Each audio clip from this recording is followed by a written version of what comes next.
The sun bled across the wide desert, painting the sky in shades of gold and fire. Heat rose from the sand like ghosts of forgotten men.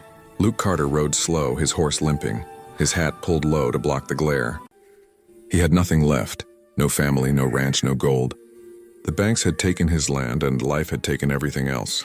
He was a broke cowboy wandering the edges of nowhere, hoping the next sunrise might give him a reason to keep going. That reason came from a whisper in the wind.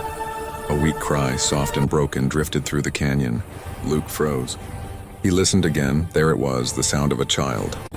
He slid from his saddle, hand on his revolver, and followed the sound through the rocks until he found a small figure lying in the dust, an Apache boy, no more than 10, half dead and trembling.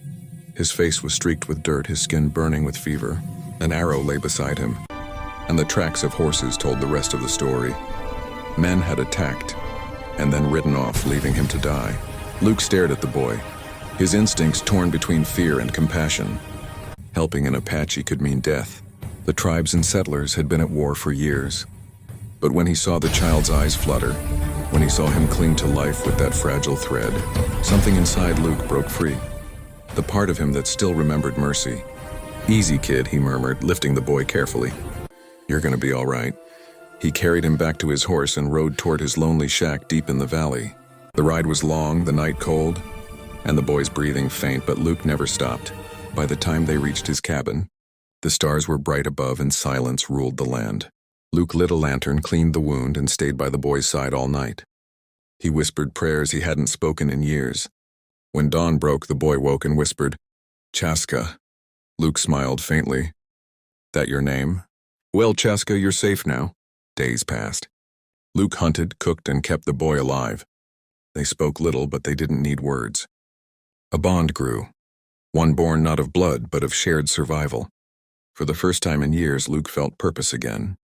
The silence of his cabin was broken by laughter and the sound of a child's healing breath. But peace never lasts long in the West. One evening, Luke saw dust rising on the horizon.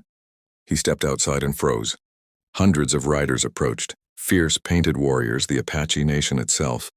At their head rode a tall man with a feathered headdress, eyes sharp as eagles. The chief dismounted, spear in hand, and stopped before Luke. Luke didn't reach for his gun. He simply said, "The boy was hurt. I helped him." "That's all?" The chief studied him for a long time, then turned to Chaska, who ran to his side, alive and strong. The old warrior's face softened. "Many white men shoot our wounded," he said. "You healed one. The spirits have seen." He raised his spear high. Behind him, 300. Warriors lowered their weapons and bowed their heads. The chief pointed toward Luke's cabin. "Tonight, Apache warriors guard your home." Luke blinked, stunned. He had no gold, no power, just one small act of kindness. And yet it had brought 300 Apache warriors to his door. That night, the desert glowed with campfires.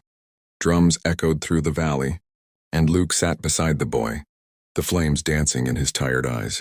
For the first time, he felt peace, but the West wasn't done testing him yet. The next morning, the ground began to tremble.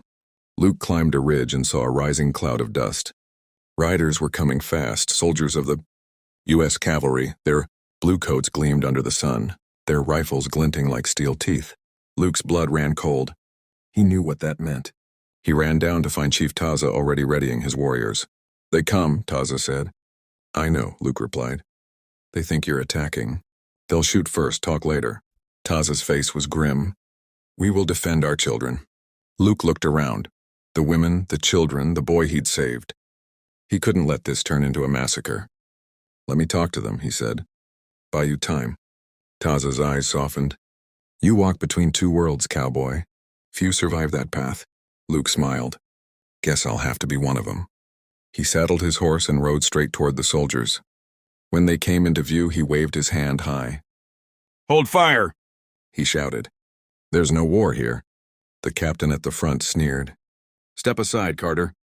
Those savages are trespassing." "They ain't raiding," Luke said firmly. "They're just protecting their own. You start shooting, you'll be killing women and kids." The captain's eyes hardened. "You're harboring them? That makes you a traitor." Luke took a breath, met his gaze, and said, "If mercy makes me a traitor, then I'll wear that name." Before the captain could answer, A nervous soldier pulled the trigger. The sound shattered the air. Bullets screamed, arrows flew, and the desert became chaos. Luke dove from his horse, rolled behind a rock, and fired back just to keep the soldiers away from the Apache camp. Dust and smoke filled the sky. He could see Chief Taza shouting orders, trying to protect the women and children. Then Luke saw something that froze his blood. The captain taking aim at Chaska. Without thinking, Luke sprinted, throwing himself between them just as the gun fired. The bullet tore through his shoulder. He hit the dirt hard, his vision spinning. Through the haze, he saw Taza charging forward, spear in hand, leading his warriors in a thundering counterattack. The cavalry line broke under the force. The soldiers, overwhelmed, turned and fled into the desert. Silence returned, heavy and deep. Luke lay bleeding, staring up at the endless sky. Chaska knelt beside him, tears streaking his dusty face. "Don't cry now, kid," Luke whispered, his voice weak but steady. "You made it."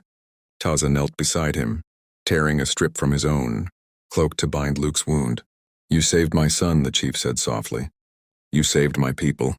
The Apache will not forget." Luke managed a faint smile. "Guess mercy's got its price." Taza nodded. "And its reward. From this day you are brother of the plains." As dawn painted the desert gold, the Apache mounted their horses and prepared to leave. Before they rode off, Taza turned back once more. "Our paths will cross again," he said. "Until then, the spirits will guard you." Luke watched them disappear into the horizon. 300 warriors riding under the rising sun. The valley was silent once more, but the wind carried something new. Peace. He sat on his porch, bandaged and weary, staring out over the plains. The fire of dawn burned across the sky, and he smiled faintly. "Funny thing," he said to himself. "You help one soul and the whole world comes knocking."